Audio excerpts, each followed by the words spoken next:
Hey everyone, this is Lucas Bagno, an investor at Village Global, and I'm here with my co-host Ian Cinnamon. Welcome to Solarpunk. In this podcast, we cover topics related to space and defense and discuss how technology can contribute to a better and safer world. Today on Village Global Solarpunk, we are joined with Laura Crabtree, the founder and CEO of Epsilon3. Laura was one of the crew operations and resource engineers who helped put the United States back in the human spaceflight business.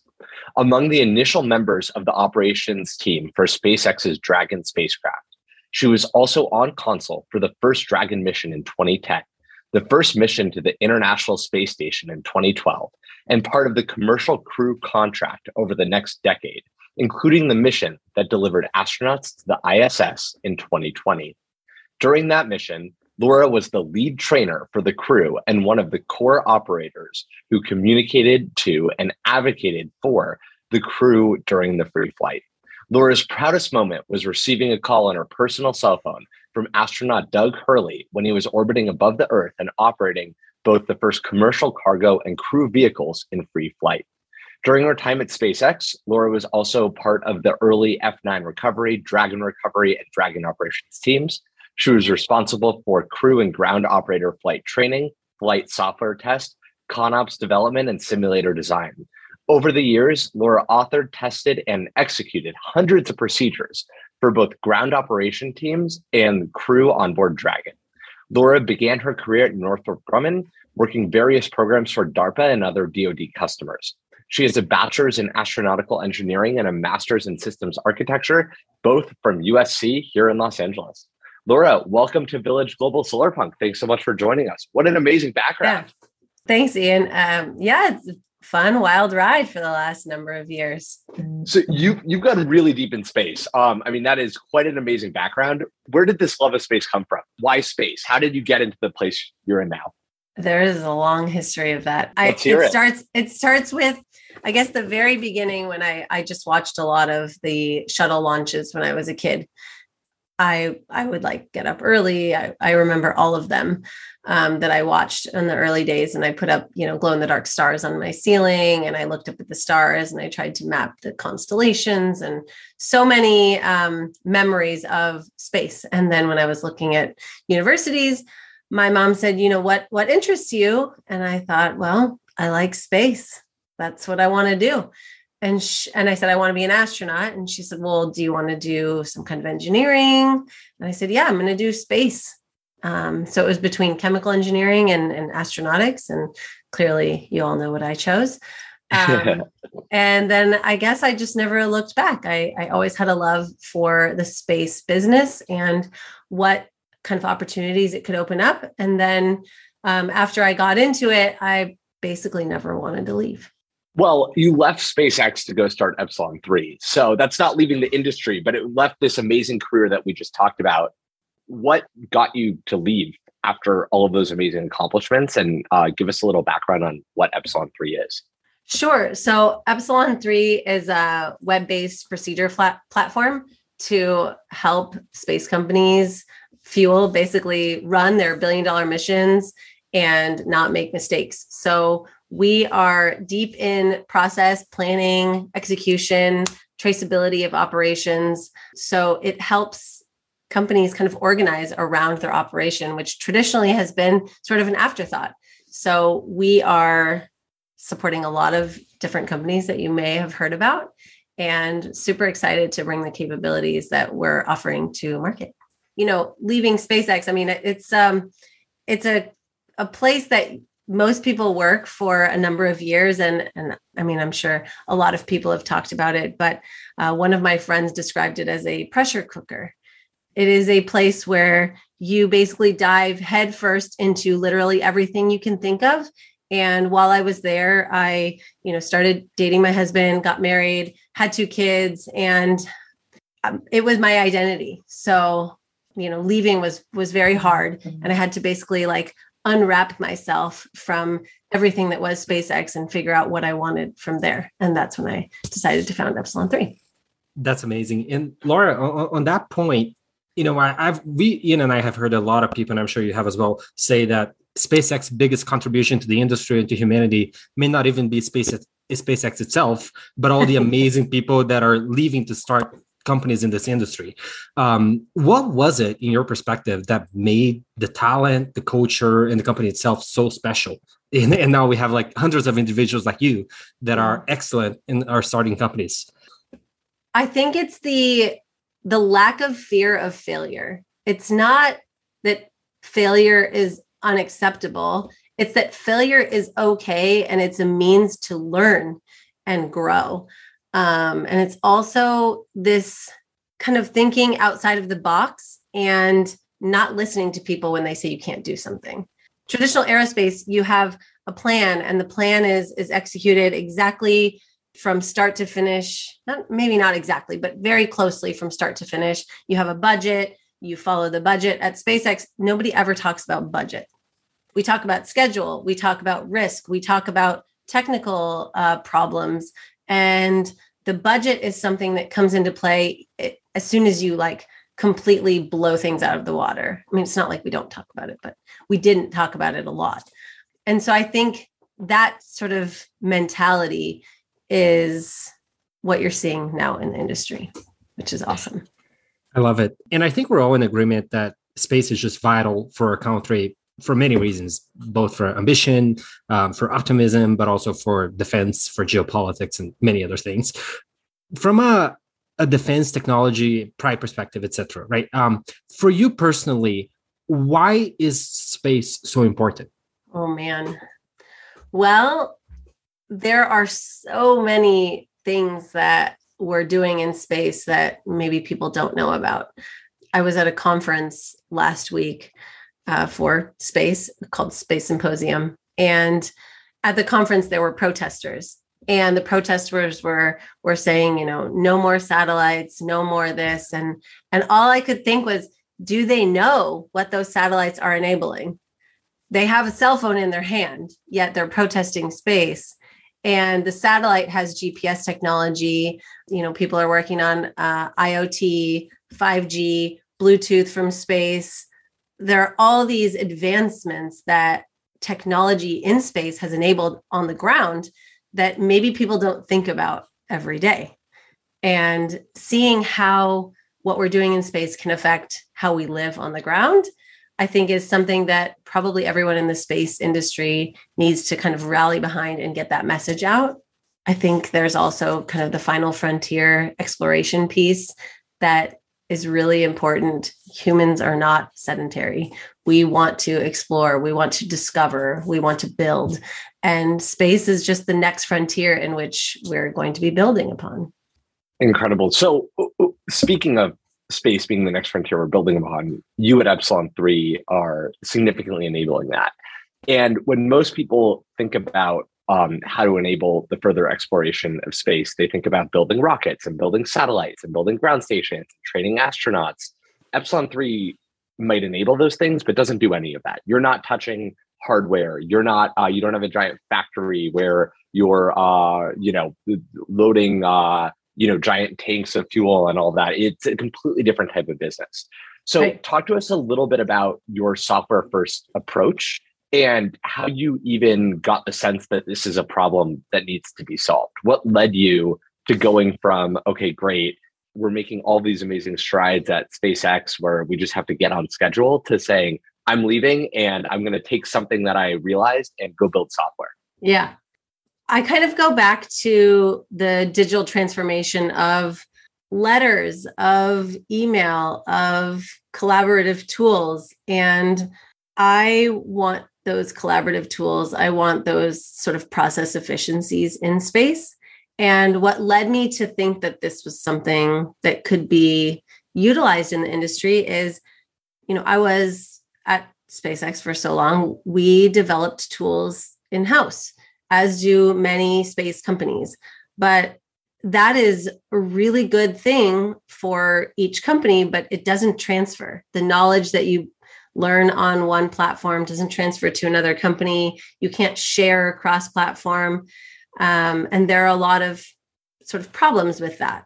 There's also the problem of you have a limited number of people working at that company.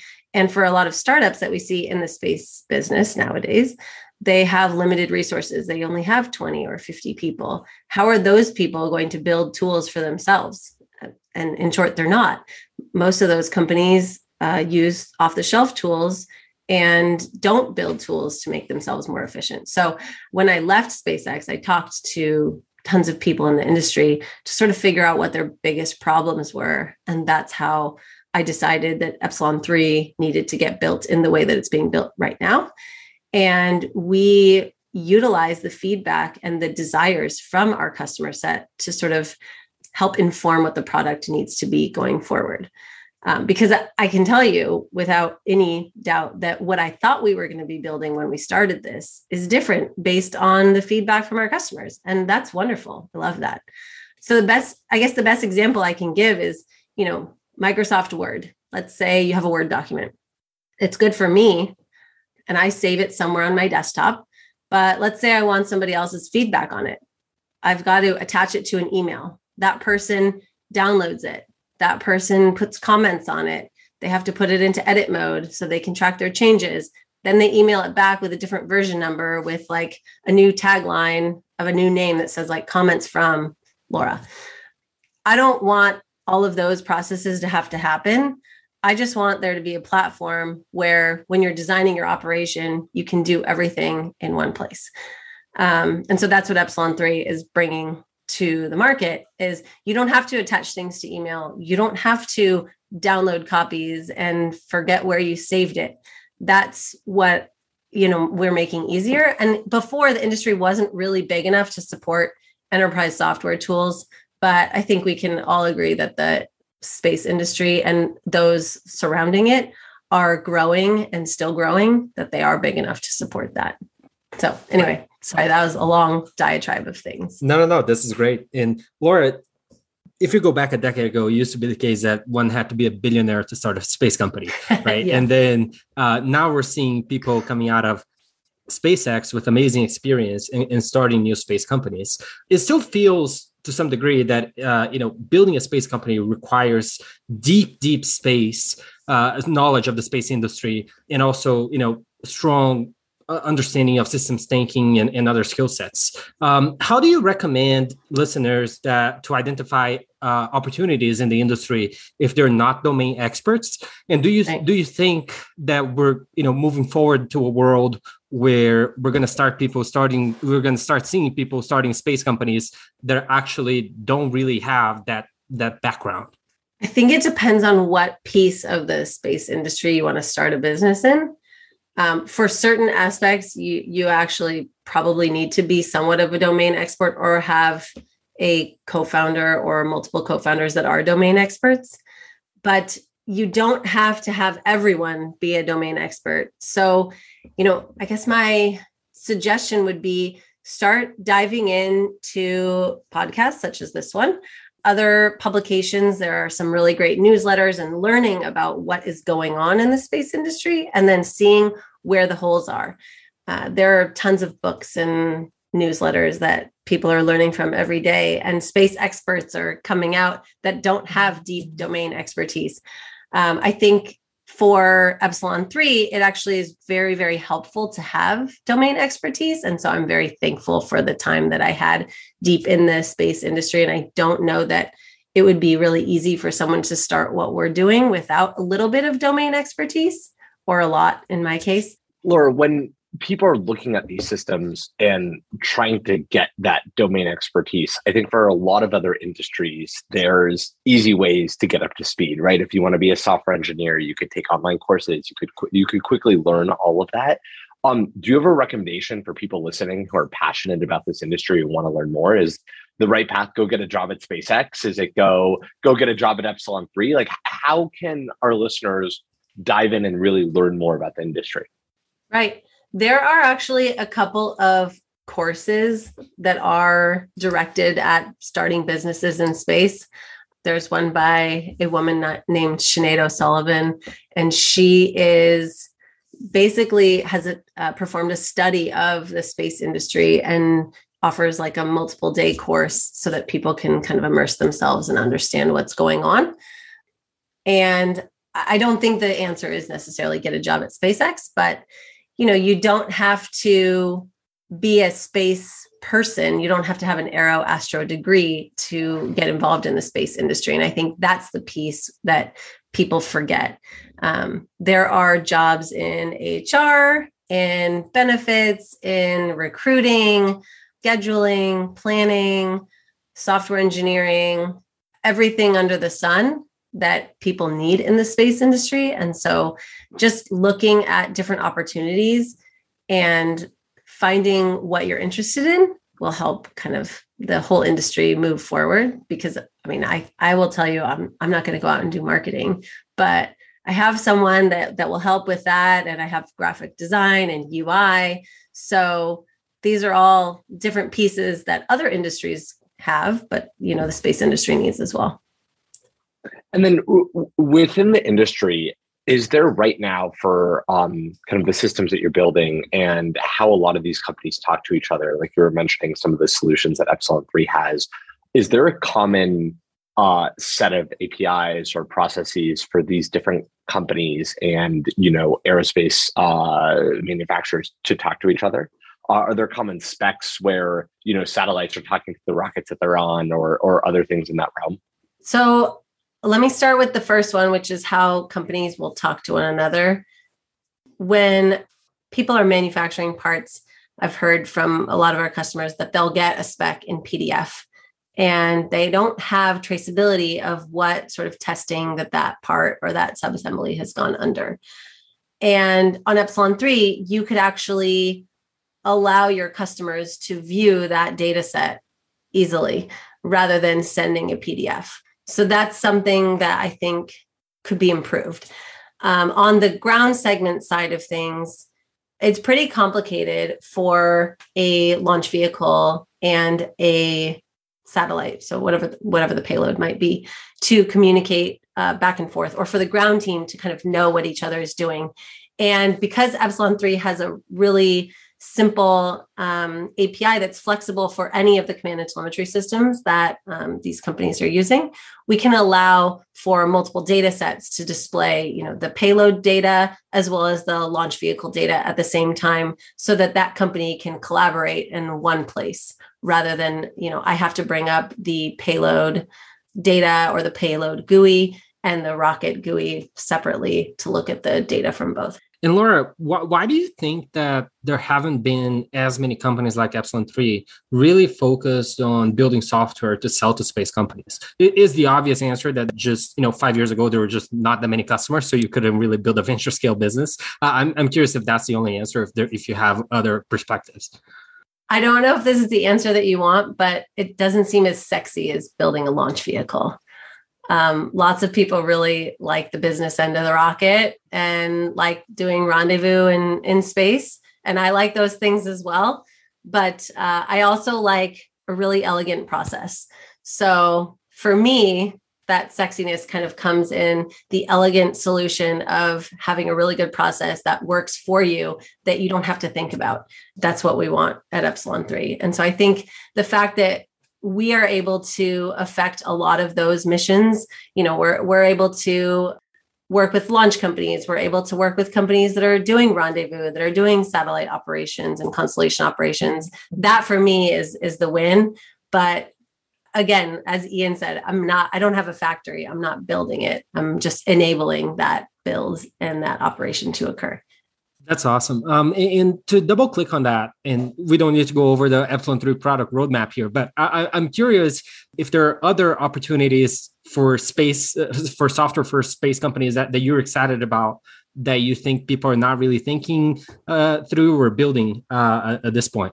I think this traceability from start to finish of the vehicle, whatever it might be, a satellite, even a car or an electric aircraft, any vehicle, if you think about, from design all the way through to operations, so that when I'm operating the vehicle, I know exactly what part I'm operating against and what testing that part went through, such that if something happens, I have full traceability all the way back.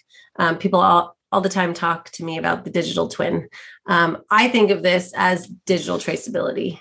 I have the ability to simulate pieces with different kind of serial numbers of hardware build. I have the ability to test against the hardware itself, and I have the ability to trace all of that back all the way to the requirement at the very beginning. That is something that a lot of people are talking about, and we are driving to be a solution that can be sort of on the latter half of a program lifecycle and integration, test, and operation that can allow that digital traceability.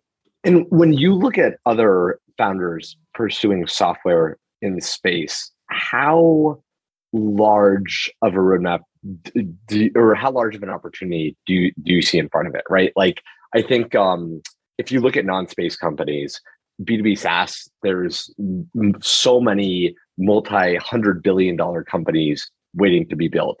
Of course, the space industry, like we mentioned earlier, is still small-ish. It's growing rapidly, and I think we all know it's going to continue to grow into this massive multi-trillion-dollar industry.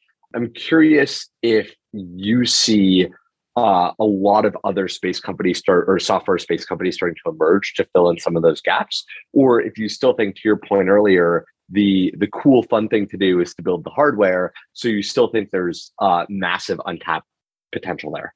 That's a really loaded question. On the software side, there are some other really cool companies solving pieces of that sort of digital traceability matrix, if you will. I also think that there are still some problems that need to be solved in kind of sourcing of hardware and parts and traceability of those. And there are people that are solving that. It sounds like as the industry continues to grow, there's going to be more and more opportunities for other software angles within it. And we're very excited to see how you and Epsilon3 continue to grow into that space. So, and I think even if you build software for the space industry, it is extensible to other industries. There aren't pieces of Epsilon3 that are, you have to launch the rocket or you have to send commands to the spacecraft.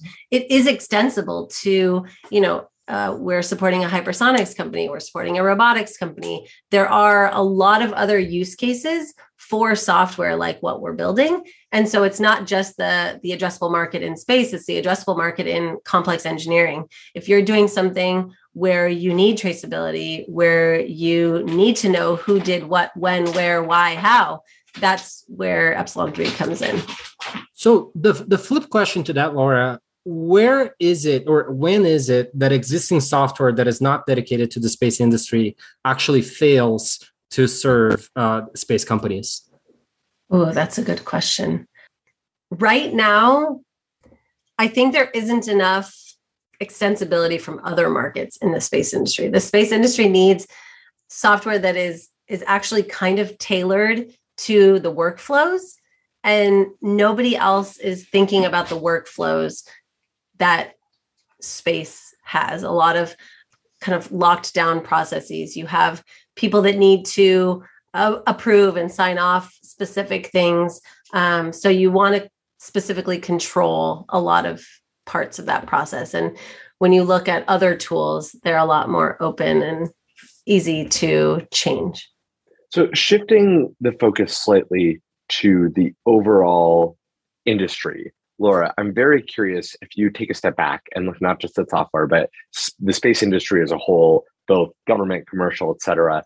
If you were to identify one risk that you think is the one thing about this industry that freaks you out or keeps you up at night, what would it be?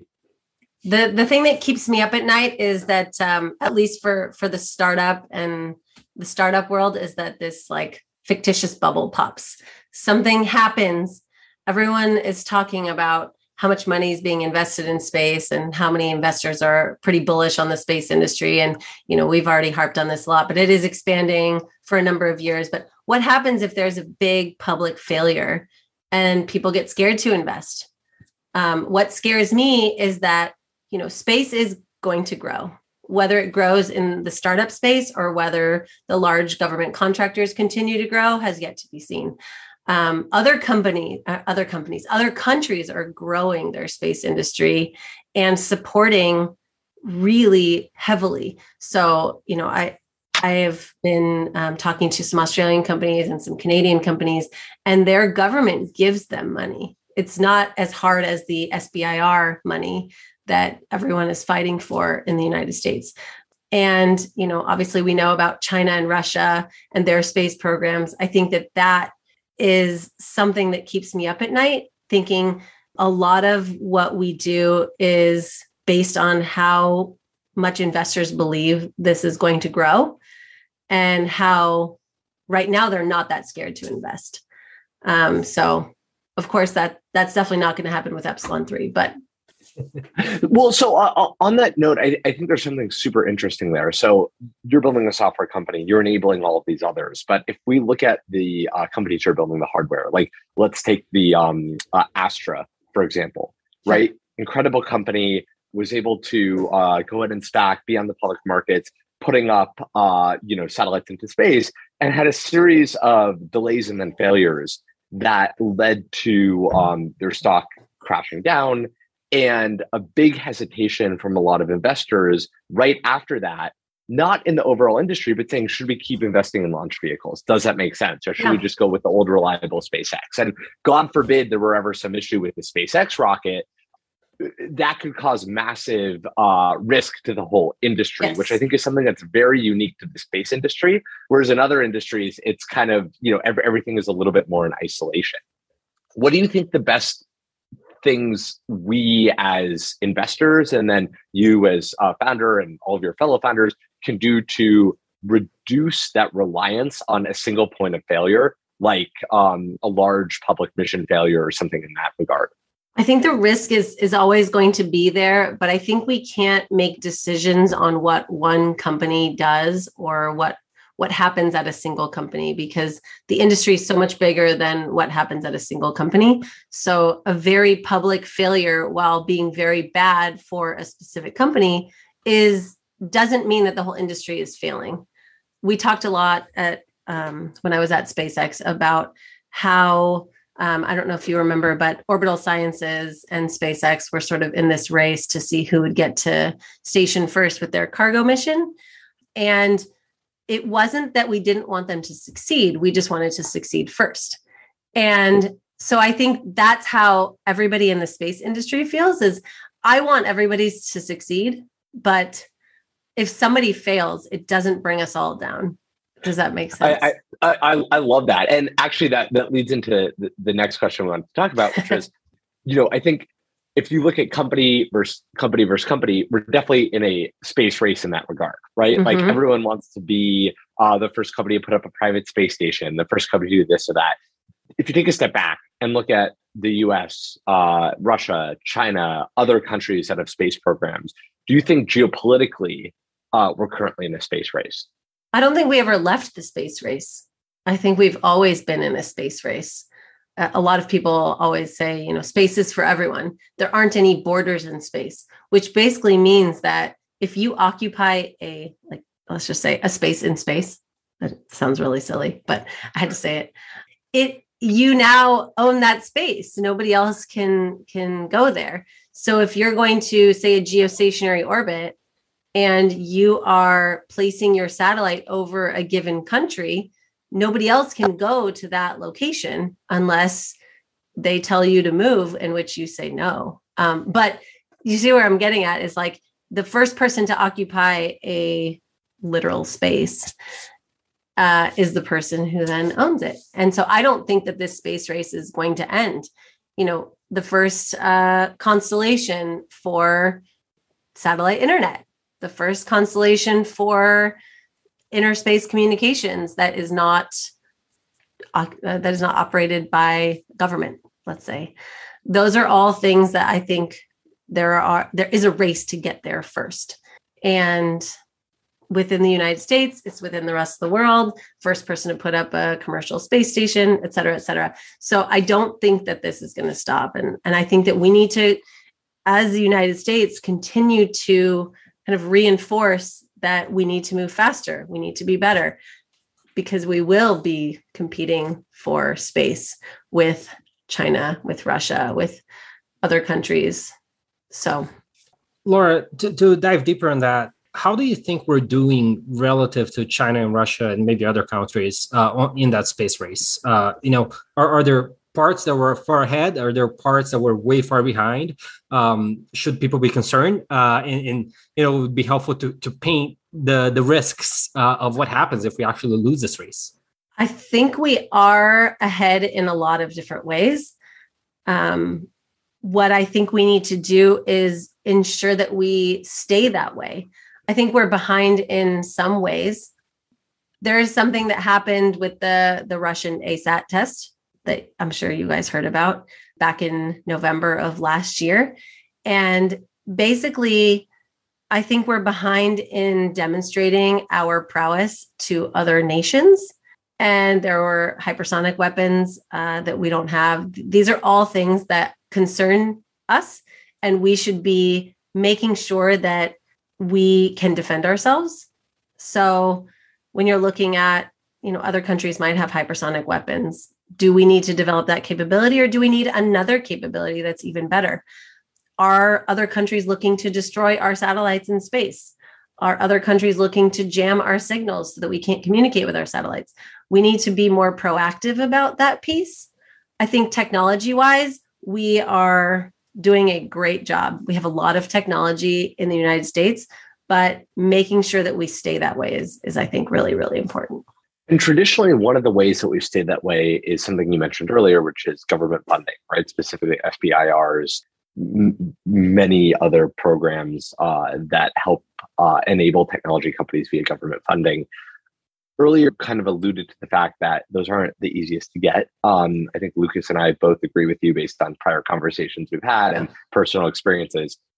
Can you tell us a little bit about, give our listeners an overview of what those programs are and why they might not be the easiest to get? And then let's get into, if you were in charge, how would you improve that? Oh, that's a great question too. So the SBIR and STTR program is for small businesses to either work with factions of the government or to work with institutions like in academia to bring capabilities to the government. I think both of those programs are very good in that they enable small businesses to get non-dilutive funding to move their technology forward. So what's hard about these things? Well, number one, there's not a quick, easy database to be able to find what the topics are that the government is looking for. There are so many different moving pieces of the government that they don't all kind of come together in one place. And then once you find someone that wants your tech, it is hard to, let's say you have to write the proposal, and then you have to wait 6 months for the proposal to be either accepted or not accepted, and then you could get accepted and not funded. So there are a lot of complexities with that. So most companies that are VC backed, that are looking for SBIR funding, will hire a consultant to actually do that for them. And that's an expensive thing, although very, very worth it. But the fact that you have to hire a consultant to weed through the different proposals and write your proposal when you actually know all the technology that you're bringing forth, I think is pretty high bar, high entry. So how do we make this better? And what might be helpful is you mentioned our friendly neighbors up north, Canada, having a slightly better program where money is freely given out. Yeah. Maybe give a very quick overview of your understanding or what you know about how that works, just so people could compare and contrast it. And then would love your sense of how we as the US could do this better. So I can't tell you exactly what the Canadian government does, but I can tell you that every Canadian company I've talked to has government funding. And I asked them how hard it was to get, and they said, not very hard. The Canadian government supports us completely. And I said, wow, that's amazing. So many of them have multiple millions of dollars of funding from what I gather without a lot of extra work. What I think we could do to make this better.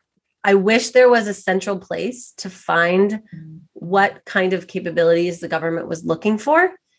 And I wish that if you had somebody that said, I will pay you for this, that you could get yourself funded much more easily. To hit on that, though, the way you just phrased that was you want the government to publicly share, here's what we want. Does the government know already what it wants? Or should you be telling or should you and other founders be telling the government what our government wants and needs? I mean, I think it could be that we tell the government what they should want, but in the short term, they have a bunch of topics posted and you have to go to 10 or 15 different websites to figure out what the topics are and when the submission dates are. It could be as easy as simplifying that into a database and then having an open topic that says, tell us what we don't know and go from there. And then I think there would be iterative kind of improvements from that.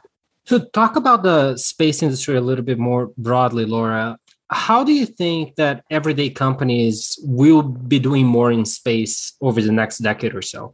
I think something that would be interesting to discuss is a lot of people don't know, but as you mentioned at the beginning, there's so many different applications of things that companies here on Earth are doing in space, or things that space companies are doing that influence all of us. Yeah. So can you talk a little bit more about both of them?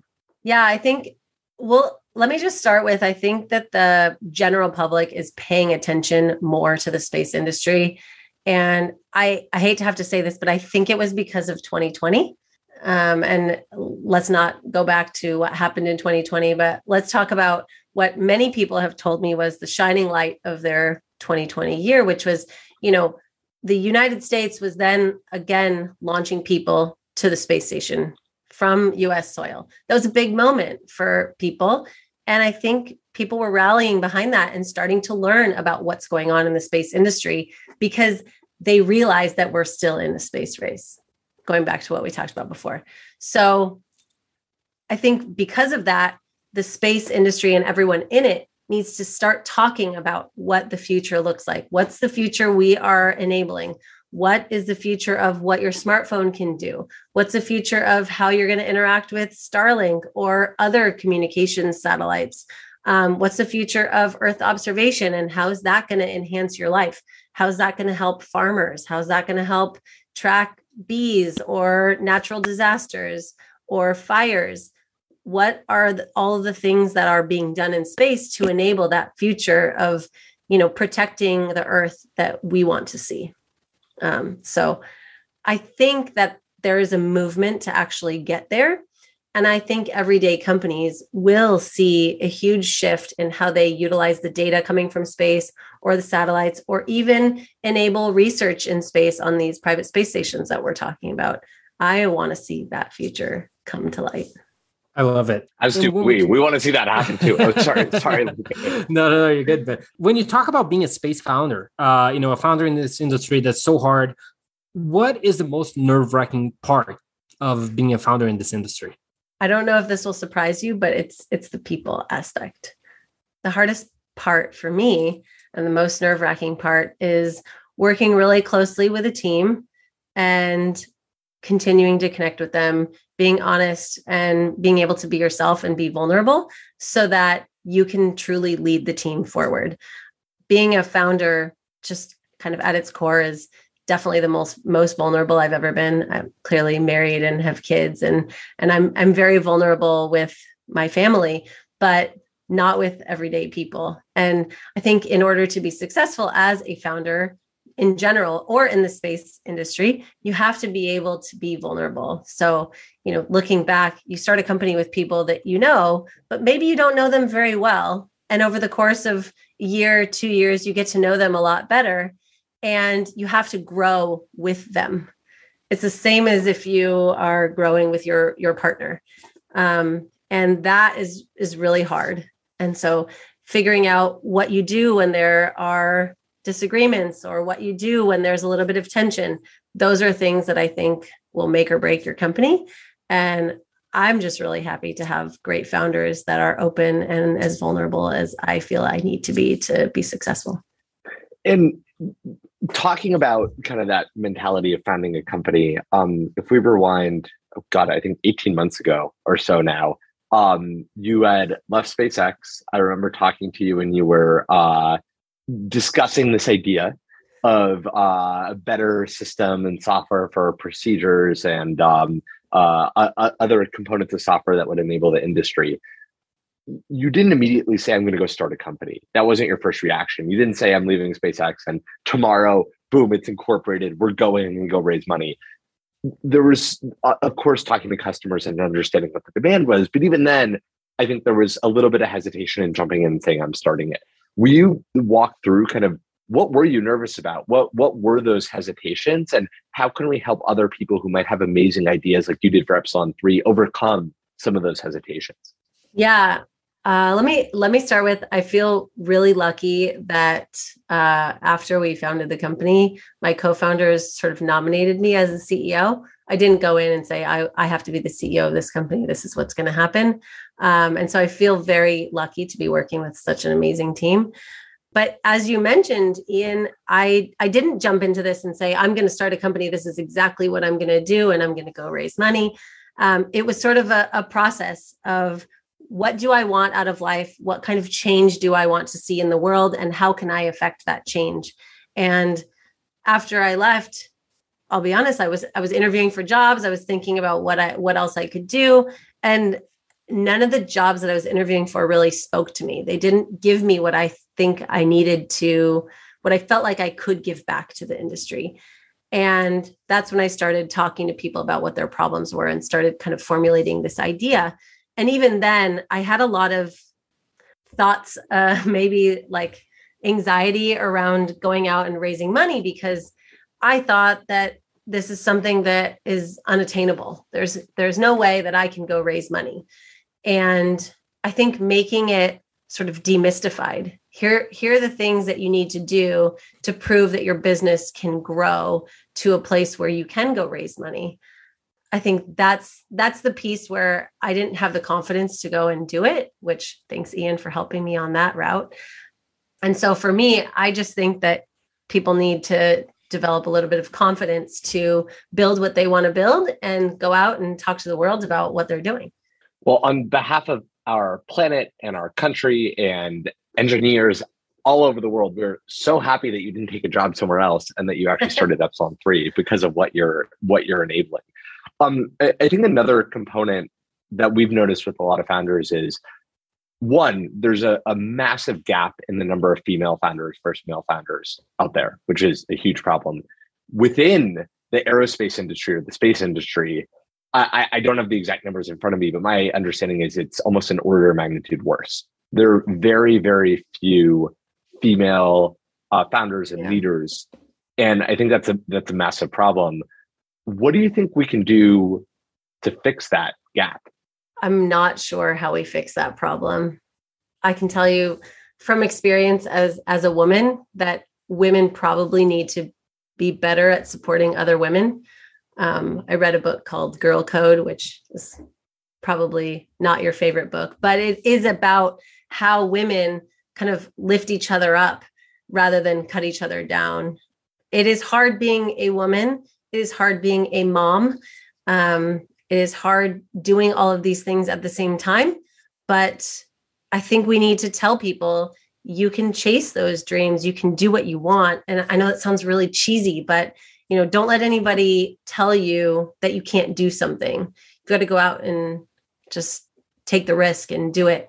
Because as we kind of talked about earlier, failure is something you learn from. It is not something that is completely unacceptable. I think that's something we kind of have to get away from as a culture, is accepting small failures.